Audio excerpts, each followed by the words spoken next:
say Manchester United fans. Pat Nevin, they're back. Yeah, I think they are. They're quite back. No, I think I didn't think there was much doubt they were going to win that game if they played anywhere close to even quite good.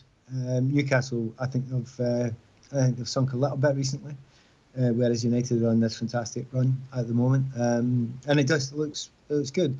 I mean, I have to say, in comparison to say where Man City were and where Liverpool, a couple of years ago, I don't think they're there. No, they're not there, but there certainly is noticeable improvement. And I mean, trustworthiness. You can actually trust them that they'll go out and be structured and organised and play as a unit and play as a team. So it's great news for Man United fans. I mean, it's watching the celebrations after a game. I mean, they were loving every second of it as if they'd won the Champions League. But that was my thought. I mean, when I give it the old "we're back," I'm pretty much just parroting my Twitter timeline. There was this explosion. All these Manchester United fans everywhere I looked, and you took the words out of my mouth. It was. I mean, if they'd won the Champions League, they won't go much more overboard. Yeah, absolutely, and that's what jumps out at you. And I suppose you are where you are, and where they were with somewhere that wasn't winning trophies and wasn't really looking like winning trophies. Yeah.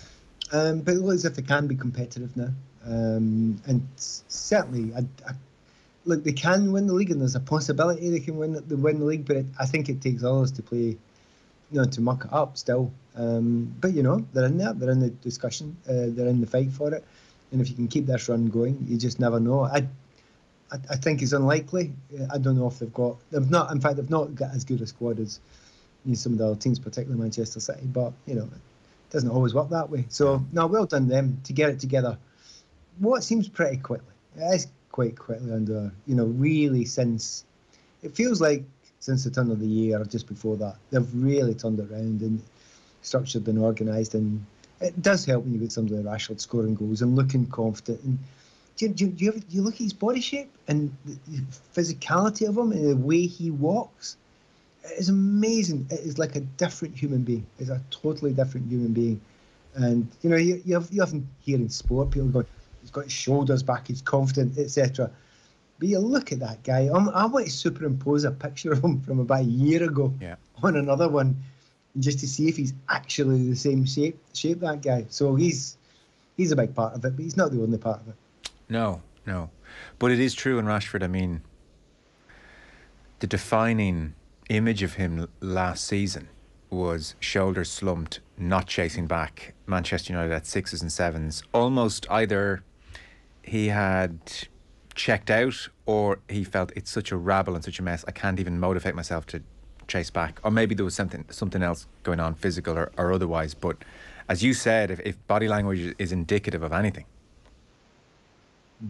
And funnily enough, I can remember, playing in teams, and I've just looked around, and when I look around, I think, you're not doing it, mate. Yeah. You just don't care enough. You're not working hard enough, and I'm looking stupid, or I'm looking bad because I'm always wanting the ball. And if you lose the ball and there's 3 people around you and your mates aren't helping you out, you're the one that looks bad, even though you're the one that's being brave. And I kind of felt there was a bit of that about him. He was thinking, I'm beginning to be made to look bad here. And the more you show, sometimes the more grief you get. Because fans, quite often, he's giving the ball away. And quite often I'm saying, you 3 players round him, nobody helping him, nobody running, nobody hurting themselves to get in. And it's no way the player's fault that he gave the ball away. Yet, a lot of people go, he gave the ball away. And then you'll look up the stats and say, he lost possession X amount of times, and you're thinking, it's because he wanted the ball. That's because he was brave enough to go and get the ball. It's all that sort of stuff, which never, ever, ever, ever, ever shows up in the stats. But that's the thing that's absolutely brilliant about a player like that when you can come through that, then come out the other end and think, right, okay, I've got a bunch of people around me that are doing it now. I've got a structure around me that are doing it now. That makes a difference. Totally. I always thought his performances were almost... evidence of how that kind of poison at the heart of the club had metastasized. And he was just like, look, what is, this is Lord of the Flies stuff. Nobody's in charge here. We're just a rabble. And so that does bring us to Ten Hag. I mean, it is an extraordinary job, and you think about the defeat at Brentford and where he was and what a rabble it was. You think about the decisions over Maguire and the way he manoeuvred Ronaldo out of the club. I think increasingly we can say, with the benefit of hindsight, he has, and Ferguson has said very little in his time away, but he was over here a couple of during the summertime at Punchestown, maybe the guts of a year ago. It was a big horse racing meet here, and somebody stuck a microphone under him, and it's rare to get him to say anything. But they were asking about the horses, and so he engaged a touch. And then there was the one, what needs to happen at Man United? And very Ferguson-esque. He said someone needs to get control of it. And I couldn't think of a more apt description of what Ten Hag has done. Yeah, and with footballers, you think because they're famous and because they're wealthy and because everybody knows them, that they all are unbelievably complicated people, and they're not.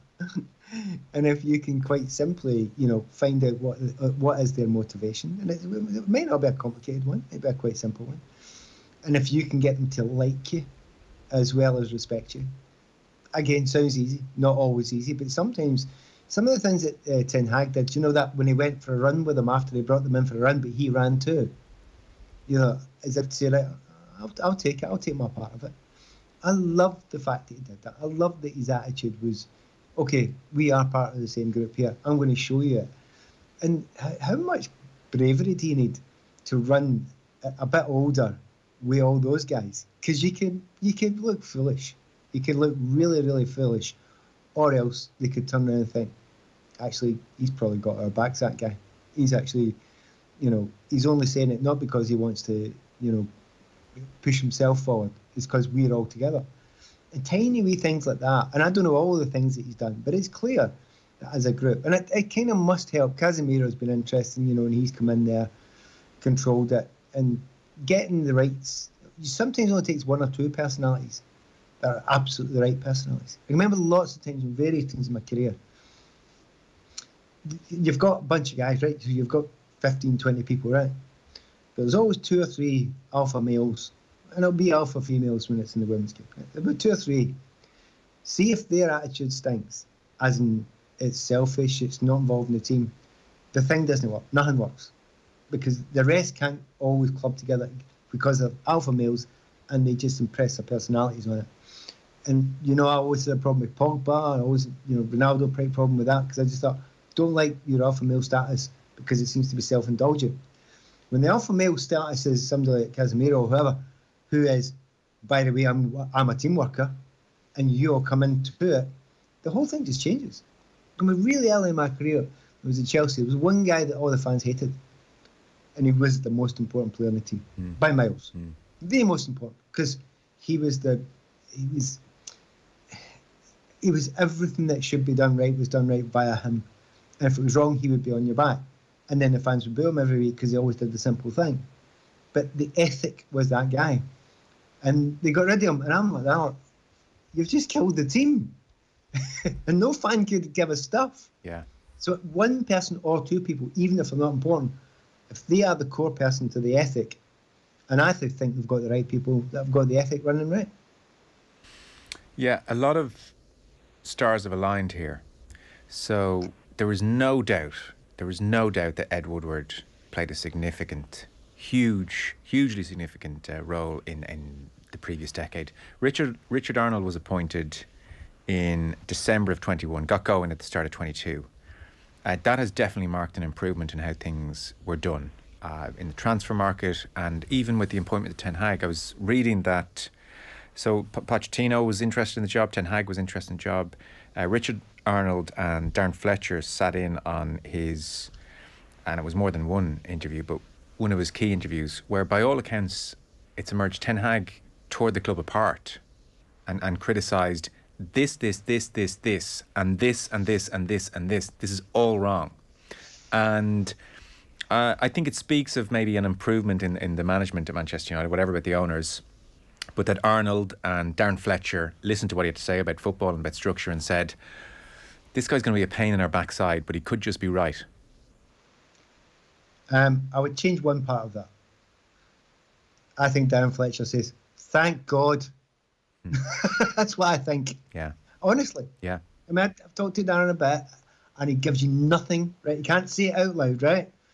But I know what he's like, and absolutely, I would be feeling exactly what he felt all the way through it. Okay. And I think he was desperate for somebody to come in and say those words. Desperate. So he would have felt them. But someone who's come in who say those words and say, "Oh, thank God we've got someone who's going to walk in and do that." Because Darren would know what, Fergie and all that, what they would do, right? So, and that kind of Gaelic thing that we've got, don't take the BS, right? Sod that, right?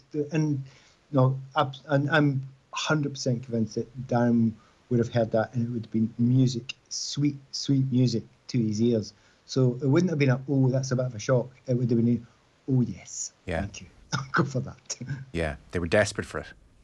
Oh yeah, and not a shock either. To Darren, I would think it would be thanks, somebody said it. Okay, absolutely would think that. And I can't give away confidences, but I believe so comfortably that Darren would feel that. Right? Yes, okay, really okay. We're all smart listeners. We can figure out what you're saying. So I think Man United fans are delighted that they've got Ten Hag, but they're also delighted to get somebody like Darren there, who had influence, and they listened to him, which was a great thing. Yeah, and maybe that's the big improvement, and maybe a certain momentum will take hold now, where they think, oh, actually, listening to people like Fletcher, paying heed to things we may not love to hear from manager, maybe that's the route to go. How do you think, like Ten Hag, it's like it's social media gold, so of course Manchester United put out him and Ferguson hugging, and there was the shot of Ferguson and Ten Hag having dinner a couple of nights ago. I think he's managed that whole aspect quite well, though. Like, he's very steely. He doesn't feel like he's playing a game. It also doesn't feel like he's overawed by the history of the club. For instance, Ole Gunnar Solskjaer not parking in Ferguson's spot. That's somebody too looking at the past. That's Man United DNA. That's how we've done things. I don't feel like Ten Hag feels cowed by Ferguson's presence. Respectful, but not cowed. Yeah. To be honest, you can't be too cowed by it. It's difficult when you're too close. You have to be one removed. When you go back to Moyes, wouldn't have been cowed by it, would have had a respect for it because of Scottishness, and other people are the same. But with Moyes, do you know what Moyes? Sorry, and the other point, like 10 years have passed. With Moyes, in hindsight, it's too recent. All those players have played for Ferguson versus now. How many have played for Ferguson? Like, people said, "Oh, next man in is doomed." I mean, maybe next man in really was doomed, regardless. Yeah, because they're looking at. It's not necessarily what he does; it's how he's looked at from within the group. It's tough. It's a really tough when you're up against one of the greatest, if not the greatest manager ever. So yeah, I absolutely get that. But you must come in. But there's a level, I mean, the famous story which every real football fan knows about Clough going into Leeds United. I mean, you can't go too far. You have to understand where to walk, and you will upset people if you step on too much of the history. Yeah. But you can't tiptoe around it too much. Just nod, respect. Right? Okay, it's the future. Because there's not that many people around that that will say, "Oh, you're stepping on the future." If it wasn't a great future, or B, if they'd produced a great past, they want the future to be good as well because they're the right sort of person to do it. So, I think he's walked it well so far, but it's at the beginning. It's one of those things where you feel as if you're kind of sitting on the fence slightly by not getting carried away, but you shouldn't. It's like you asked me last week, "Well, that's Liverpool back," and I went, no, I'm not sure about that. You can't get carried away with one or two games because you can see the inherent weaknesses. Yeah. The good thing is the inherent weaknesses that were there are all being eradicated at Manchester United, one by one, and you just get the feeling they could be even stronger next season because they will have had time to capitalize, a time to have a look around and say, right, this is what I need now. And he'll have 3 or 4 ideas, and who knows how much money they will have, but they will have some money, and they'll have plenty of money probably by the summertime. And if that's the case, it's pretty exciting times for Man United fans. Yeah. So generally, he's throwing out a 4-2-3-1. It doesn't jump off the page ever as if like it's massively sophisticated.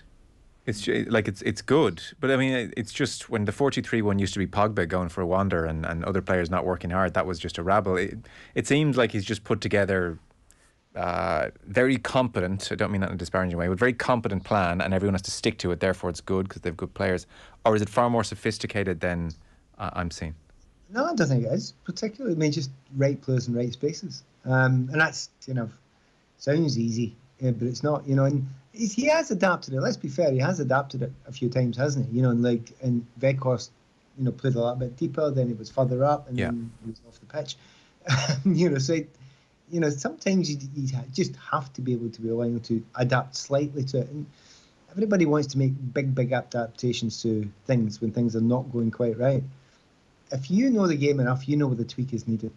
And the tweak's been needed now and again. The tweak's mostly to the personnel. You look at Bruno now; he's different animal now. Back to maybe not scoring exactly the way he was before, but he looks like a team player. He looks like a creative player. He looks like he's playing in areas that he wants to be playing in all the time. And again, that kind of goes back to Casemiro because quite a lot of the time he's covering areas so well. So it's amazing when you get that 4-2-3-1 and sometimes one of the two at the base there. It's not that you don't look behind you, but you don't worry half as much. Yeah. You don't go and think, right, can I go now? You just go. You move because you think, I know he's fine. He'll spot it. And he's one of the ones that will always spot it. So that makes a big difference. I mean, that makes a huge difference to them. And I think, again, could be one of the core members of the squad that does that. But just getting the best out of those players. You compare it to everyone how poor Marcus Rashford was. He was poor. And I said to you before at time, year and a half ago down at Palace, I think he's ill. I think there's something wrong with that guy. And it didn't seem to change, but I think he wasn't ill. It wasn't any necessarily mental thing. He was just fed up with that lot not working. Yeah. But he's back. On Casemiro, I think a lot of people overlooked his brilliance at Madrid. We would talk about Kroos and Modric and Casemiro, but he was very much the third name mentioned. And the phrase "steady Eddie" was used about him when he arrived by someone as astute as Graham Souness. He's blown everyone away. There are some players, and let's be honest about it. We watch a lot of football. I go and watch a lot of football. You can't watch every game. There's millions of games on everywhere, so you don't really know certain players, and it just happens. And the amount of people in careers that you come play with them, and you go, "Oh my God, I didn't know you were that good." Right. I played against you loads, but I didn't know. And there's a load of players like that, and it's the nicest thing when someone plays with you and says, "Oh, I knew you were good, but I didn't know you were that good because I play you." It's the best. It's one of the best feelings in football. And there are players like that come across and you go, "Oh right, I get that now." And he's certainly one of them. I mean, I have to say, I always quite like Thiago Silva, and then I watched him every week and thought, "Oh my God, I didn't know you were that brilliant." And it's just that thing. And Casemiro, absolutely, because you're watching Modric and you're kind of wowed by him. But, he's absolutely the one that allows you to do that. And he's a good player in his own right in every way. I don't know, did you watch the Liverpool? Just to go off for a second. Yeah. Did you watch the Liverpool Real Madrid game? And I sure did. Modric is a joke, right? Yeah. It's just this disgrace. But is it Camavinga, the centre midfield behind him? He's outrageous. Oh, my God. Yeah. Just, oh, my God. Yeah. At that age, to be doing what he was staggeringly brilliant, absolutely staggeringly brilliant. And I know everyone's talking about Modric, and rightly so, and other players that caught the eye, but he just jumped out at me. I just thought he was But even, it's funny, even last year when he came off the bench a couple of times, he got the eye. I mean, he is the real deal. Yeah. And he's only a kid. Yeah. He's only a kid. And he's one of those ones where you watch European football and you wait for the next stars to come through, and he's next 10, 12 years going to be one of the great players in world football. Anyway, that's going away for United. No, it's fine. But the point is they've got cover for Casemiro. Okay, yes. But it is interesting, that point of underappreciated footballers if you're not watching them week in, week out. And Casemiro absolutely was somebody I underappreciated. Do you know what's funny? Like, I have a Manchester United leaning from childhood, and you can never fully get it out, show me the boy and I'll show you the man, as the Jesuits say. So it's there. And I think with both the arrival of Ten Hag and his start, and then the arrival of somebody like Casemiro, I think like a lot of United fans, thought Ten Hag, here we go, another average appointment by a club not doing their job. And for Casemiro, read Schweinsteiger. You know, okay, here we go. Yeah. Big name. Ouch. Big name. He's done it. You know, he's supposedly a great player, but arrived at Old Trafford, was 30 and was just so average. And that, well, Casemiro, they're going to overpay for yet another. And so there's been a pleasant surprise, I would think, for Manchester United fans. I mean, we've all seen it. You know, players at the end of their career. Some of them, they'd love to be as good as they were, but they aren't. But you just get them at the wrong time. But there's one or two over the years you've looked at and you think, wow. I mean, finally, I remember Ballack coming over. Yeah. It was okay, and really good, but not the Ballack they had been before. Yeah. But now and again, you can get somebody who is just that's exceptional, and he can keep it going. I mean, I suppose Modric is one of the best examples ever. You think, he's last few years he's moving over there. Yeah. Yeah, right. He just gets better and better and better. So you never quite know. But it is that joy. I mean, I love that joy of watching a player who you didn't know before. And it is a great thing playing with him as well. I'm sure I've talked to you before, and the listeners will know my sort of love of playing with Norman Whiteside and thinking he was quite good before I played with him. And then played with him and thought, oh, wow. Just wow. You know, nobody could get the ball, never gave the ball away, all that sort of stuff. So there's lots of players like that. But it's not that you don't know the game because you don't see it. It's just that you can't be inside the heads of every single team. Yeah. And what a great surprise when your team gets one of them, isn't it? I can imagine. Niall Quinn, in his autobiography, tells a great Norman Whiteside story where they're out for a few drinks, and this is when Quinn's at Sunderland, if not quite retired, and they bring some of the academy youngsters are there as well, and so it's Quinn and Whiteside and a few of those lads, and one of them very politely turns to Whiteside and says, "Did you play yourself?" And you know, Quinn is like, "Oh my God, this is scandalous." And Whiteside said, "Who was the second youngest player to represent his country at the World Cup?" And the kid's like, "Oh my God, you!" And he goes, "No, Pele. I was number one," which is a good line. And of course, with Norman, it would be said with fun. Oh yeah, it wouldn't be with no arrogance at all.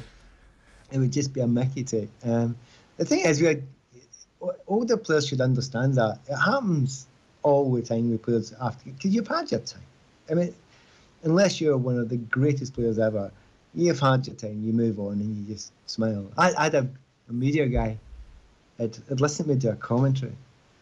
And no news, no background. He was really impressed with the commentary. And he goes, "That's a shame, Pat never played with any clubs." And I was working with 5 Live, BBC.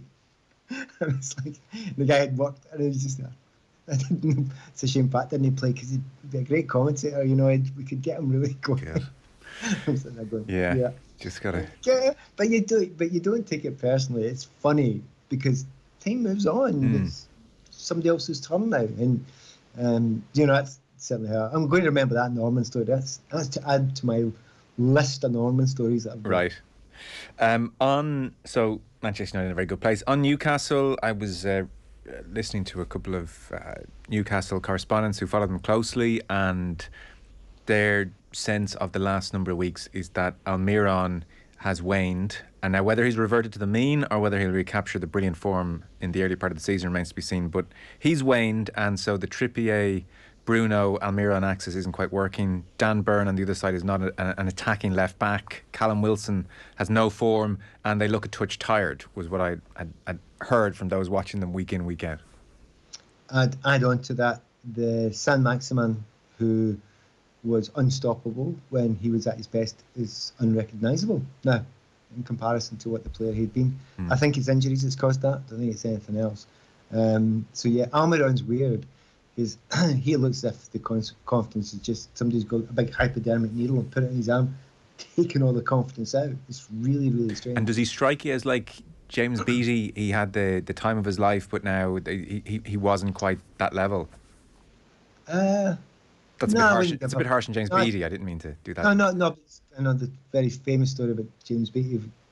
When somebody said, allegedly, someone said, I think you've lost your hunger for the game, you know. And he went, yeah, I think you're right. He didn't know where to go with that. Okay. And I don't know if that's apocryphal or not. The manager that told me.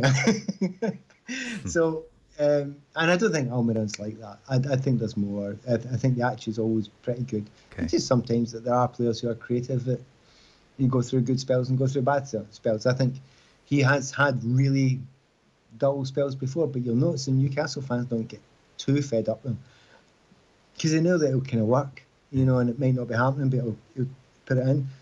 Wilson, it's just the goals, but if you look through the team, they had overperformed massively. Yes. As a group, gigantically overperformed. I think the team's returning to the mean. I think that's the point. It's not the individual players. Like, that's where that team is. That team, if they're 8th, 9th, 10th, you think that's a decent season with that group of players. And I hope that doesn't sound offensive, because they've overperformed, which is in many ways, I'm seeing positive things about your team because you're overperforming. They will add, and they will slowly but surely. They're doing it the slowly but surely way, and they'll slowly but surely add over the next 2, 3, 4 years, and that's a good way to do it. But expecting them, Newcastle fans could hope that they would, get top 4 this season, but expect that's a bit much. That's really a bit much. I was gutted though, because I was in London for the Spurs Chelsea game, and of course you went down, and the place is just black and white, completely black and white. And the amount of Newcastle fans that were travelling from everywhere. I was coming down from Edinburgh on Saturday, and the whole plane was just from Edinburgh, full of Newcastle fans. It was wild. They were coming from everywhere. I think I probably talked to about 20 at different parts of the journey down and back, and I come across one who had a ticket for the game. Wow. It's mental. Yeah, I heard they were hen's teeth.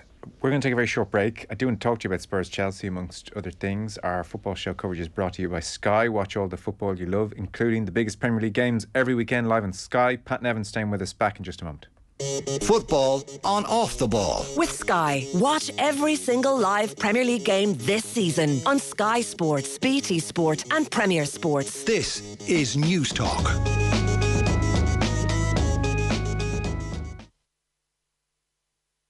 Football on Off the Ball. With Sky. All the football you love in one place. Across Sky Sports, BT Sport and Premier Sports. You're very welcome back. Pat Nevin is still with us. You mentioned you're at Spurs Chelsea. 2-0 win for Spurs. Talk to us. I wasn't surprised. I have to say. The sad thing for Chelsea fans is I don't think Spurs were particularly good. They were all right.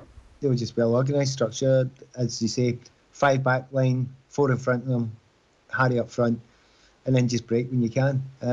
It wasn't complicated. It didn't even budge too much. They worked really hard. I mean, they really did a Conte-like side, and they worked really, really hard.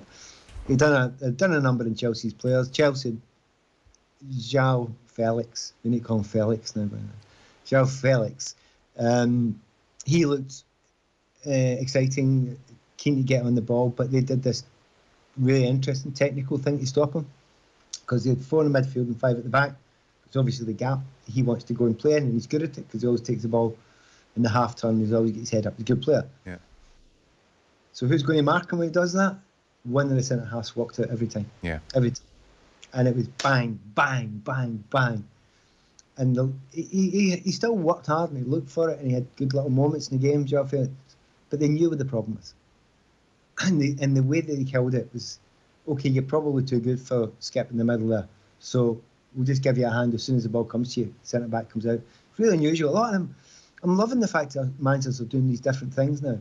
You know what Pep does, that thing where you've got 4 at the back and then he gets his left back to be a midfielder, Bernardo Silva. So you've actually got an extra midfielder and then you lose the ball and it doesn't matter. Someone sits back. So they're all doing this now.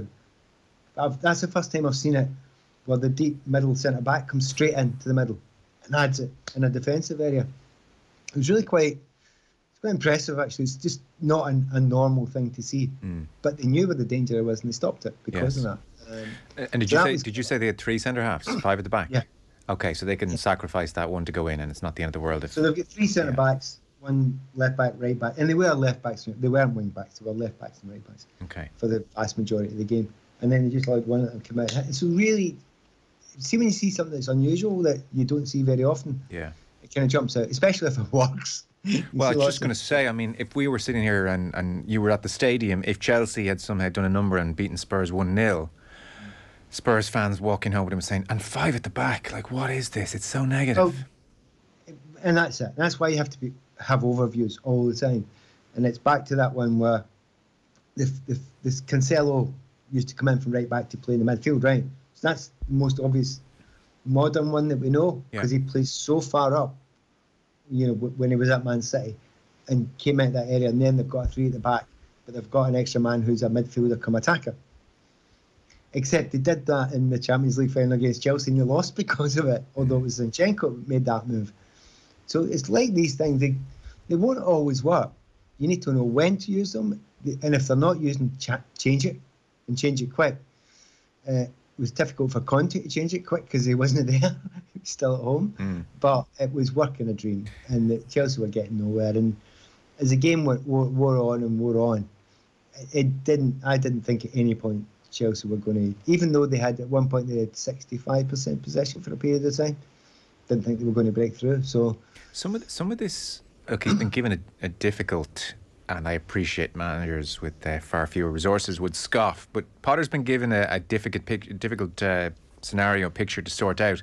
That said, some of this is starting to rest on his head, no? Yeah, no, it does. He's a manager. That's it. He's a manager. He's the coach. It rests on your head, full stop, right? But I mean fairly now, as opposed to, that's a bit unfair. I think he should have found a bit more by now, no? I'd have thought so. I'd have expected so. And I think he would have. And I think with the players that are there, he should have. So the fact that he hasn't yet is definitely concerning for Chelsea. The fact that, as I keep on saying, they're bravely sticking by him, and they don't seem to be budging at all under massive pressure. I mean, this is in the last 20 years since the Roman era, as you would call it. There's only one season they've been even close to being as low down the table at this point. They were actually 2 points lower, would you believe, under Mourinho, before they sacked Mourinho. So it's really weird and unusual for Chelsea to accept this. But it is that one, if they do believe it, in this process that they've got, and this whole holistic thing of let's build this, and it might take 2 or 3 years. If they believe in it, then you've got to stick by it. The problem is, it's not looking as if it's changing, and then you're looking at it and watching the game there, and I'm thinking to myself, right, most managers now would think you're getting nothing out of Reece James. Nothing. Absolutely nothing. No crosses. What's Reece James famous for? He's brilliant at crosses. But you've got a winger ahead of him, or a wide player ahead of him in Ziyech, who doesn't enter. He never interlinks, right? If you don't interlink, I played an entire career in that position, I need to interlink with that guy. Because I need to drag people, I need to pull people, I need to develop space, I need to do all that. He doesn't do it. He just gets the ball, goes, turns on his left and tries to put one in the back post. Yeah. That's it. Yeah. Nothing else, right? So that's it. So everybody knows he's going to do that. So you double on him, and that's you. You've blocked the right side. So that's half of your team, or a third of your possibilities gone. Yeah. Right? Then you go over the other side, and you've got Ben Chilwell, and he's not going to cross in either. Now, in front of him, to be fair, Mudryk wasn't in great form beforehand. Sterling started a wee bit, looked a wee bit lively the first 10-15 minutes, but then every time he got the ball, he did that thing which I'm sure I've explained before, but if you're a wide player and you get a ball and the first thing you do is you stop, you're beaten. You're simply beaten. Because if you stop and then think about it and go, right, what will I do? A, getting up momentum quickly enough in the modern game with 2 players on you, it's not going to happen. And B, you're easy to hit. And you'll get hit and you won't get a yellow card. If your first movement's turn and move and go, you'll get hit, but it looks worse and you'll get a yellow card. You're free, right? So the game going on, Sterling then does exactly the same thing as Ziyech. He starts getting the ball, stopping, then coming backwards. You're dead on both ends. Yeah. So you've stopped. Your 2 biggest strengths are killed by the people in front of them. So you have to do something about that. Now that might be go back to a back 3 and 2 wing backs and let those 2 lads go and fly, and they'll fling the balls in the middle. And you'll get people coming in the end of it. What happened? They've done it before and they would do it again. But the fact that you've not done that or not changed that, that kind of concerns a few people. Yes. Because that's, I mean, look, obviously Tuchel went with that straight away, but when you have fullbacks like that, I mean, to have them blocked up feels like a really strange decision. I guess they've been injured for a long time, but they're back now, so maybe try it out. Who knows? And I mean, the thing is, you can actually, it doesn't need to be a back five. You can play a back four and you can free them one at a time, right? That's plenty of, watching Coleman do it with a back four sometimes. For years he's done it, right? Yeah. But you need the guy in front of him to work with him. Okay. And when I watched that and thinking, actually, you've just blocked yourself completely. And Spurs are giving it a little flag here because we know what you're doing.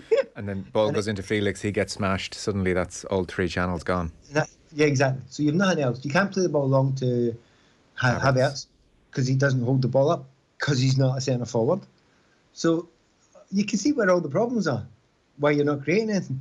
Right now, do something about it. Okay, interesting. There's nothing happening. Yeah, well, that's a great explanation. Let's see what he does in the next couple of weeks. Back five, certainty. Got to be. Okay. Back three, got to be. Okay. I mean, if you don't do that, it's a nightmare. It's just not acceptable. Well, he's going to have to, because if that game had been at Stamford Bridge, he would have been hearing all about it, you suspect, at the full-time whistle. Yep.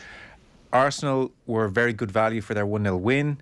Man City took their chances, more than took their chances again, and so the two leading horses they jumped this weekend's fence very, very easily. I did have a moment, and look, I know he has slowed down and it was more prolific at the start of the season, so that there is that issue, but I did have a moment when Haaland scored and the commentator was saying, that's Premier League goal number 27 of the season for Haaland. I was thinking, oh my God, even though we're saying it's like not going well at the moment, he's going to score 40 Premier League goals. It is utterly bizarre. But I mean, going to see him, I was at the Forest game with City. He hardly kicked the ball. Yeah, I know. He hardly got a touch. And the simple thing is people keep on saying, well, they're not playing into him, he's making the runs, and he is making the runs. But he's dragging people out the way, and if I'm playing as one of three behind somebody like him, I want him running into areas. And he's taking 2 and 3 players with him all the time, every time. So there's just big, gigantic gaps. He could actually be one of the best players in the team and not kick the ball. Do you think he's okay with that, by the way? Because I have looked at him and I thought, well, now admittedly he scored at the weekend, so he feels better. But on the days he doesn't score and on the days he also doesn't kick the ball in the opposition box, I've looked at him walking off a pitch and thought to myself, is he going to stand for this? Like, wait. No, he'd be furious. Of course he'd be furious. Because he'll know that there have been times when the ball's been on. Remember, do you know Foden get left out for a while? Yeah. I can't remember if we talked about it, but when he got left out, I was thinking, for the first time in his career, good. Absolutely good. Because he wasn't making the right choices. And quite a few times Haaland in particular was on, and he was going for the glory stuff when he should have been going for the simple stuff and putting Haaland in. And then he got dropped. And it's as if Pep just looks at it and thinks, right, you've got to do the right thing. It doesn't matter. That's very interesting, because many of us look at Pep and look at the lack of service to Haaland and put it at Pep's door. I wouldn't say that all the time, no. Sometimes, yeah, because it's overplayed, but usually not. It's hard to develop spaces when teams are particularly defending really deep against you. But there's quite a few times when you work and work and work and work and do 40 minutes work, and then the opportunity comes and the pass is on, and then you don't play the right pass because you're going for the 40% chance of a goal as opposed to the 80 when you pass it. Pep cannot cope with that. He cannot cope with it. And he knows that. He played that. He was a brilliant footballer. His vision was fantastic. It wasn't quick. It wasn't anything like that. But he knew the right ball. And he always knew the right ball. And somebody like De Bruyne, always plays the right ball. And it's almost ingrained in him. You couldn't imagine him if it was a 90% chance of a goal and 100 for him. He'll give it to the 100 every time. He just will do it every time. When Foden wasn't doing that, Pep couldn't cope with it. And I honestly think Pep's got a thing. He never says it. But when players do that, they get dropped. Yeah. If they don't learn, they get sold. Yes, non-negotiable. Yeah. And it's people always talk about if a player argues with the coach or that sort of stuff. I don't think that's Pep's thing. Pep's thing is you're for the team. So that takes you back to your Haaland comment, which is he keeps on doing the right things. Pep will just say, fine. We won. You didn't get a goal, you didn't get a touch, but we won. It's fine. You dragged everybody away. It's fine. He'll be more angry at the fact that he should have had 3 touches, and all 3 touches would have been goals had the right balls been played. And I think he's comfortable with that. And I also think players playing behind a guy like that is brilliant, because you've always got space. Because he just drags everybody away. No, I get that. I'm just curious when Pep's saying, that's fine. You moved players around and created space, that's fine. I wonder if Haaland's thinking, it's not bloody fine. I'm not here to move people around. I want to score. So, I mean, we'll see. Maybe. I think he'll be fine if he ends up with 30-odd goals in the season. Yeah. They might win the Champions League. They might win the Premier League. He can go anywhere in the world, obviously. Exactly, but he wants to. Who knows? You need to know the personality. Yeah. Watching him, though, he's chasing and he never seems to chuck it. I just get a feeling he's right for that. Yes. No, I think you're right. Again, back to that body language point. He's not running reluctantly, which is indicative of something. Just before you go, Everton. So I think it's going to be this kind of situation. Deitch comes in, makes a real impact. People think, oh, they're going to be okay because Deitch is there. But he's working with what he's working with. They're beaten 2-0 at home to Aston Villa. And then your friend Dave Moyes. The simple narrative here is going terribly, too defensive. Moisey gets rid of the back five, loosen the handbrake, Moisey, and look what happens. We score 4 goals against Nottingham Forest. And it can work. It can work like that. Because players love it. If a manager says, right, okay, then go for it. This is brilliant.